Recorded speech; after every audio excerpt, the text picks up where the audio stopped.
In today's world, oppositionality in adolescence has been synonymous with oppositional defiant disorder. This view of opposition as a disorder is limiting and puts adults in conflict with youth. When we look at opposition in adolescence through the framework of the DSM, what are the benefits? A classification and simple criteria that is medically sanctioned? What are the limitations? The problem and disorder is solely located in the person without considering personal, relational, and contextual factors.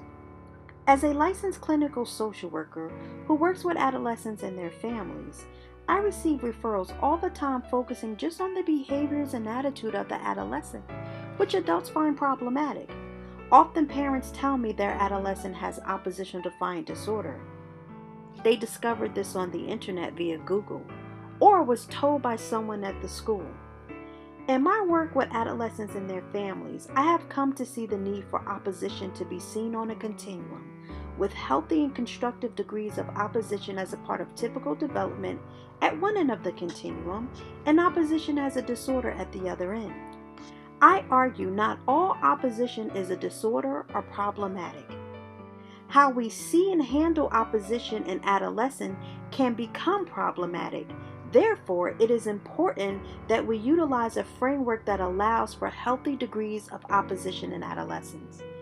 A young person cannot come into his or her own, developing a separate sense of self, purpose, ability, and identity, which serves the adolescent in transitioning into a healthy, productive, responsible, and satisfying adulthood. In social work, we privilege the holistic approach, looking at individuals and their relationships between them and others and their different environments they inhabit. Social workers utilize approaches that factor in the personal, relational, and contextual factors.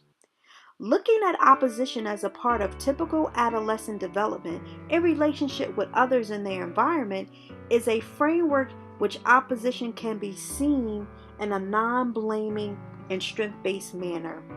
Opposition presents as relational and therefore needs relational interventions that focus on strengthening the family, power, development, and expression, and can be done in a way that provides a non-disruptive force to the family system.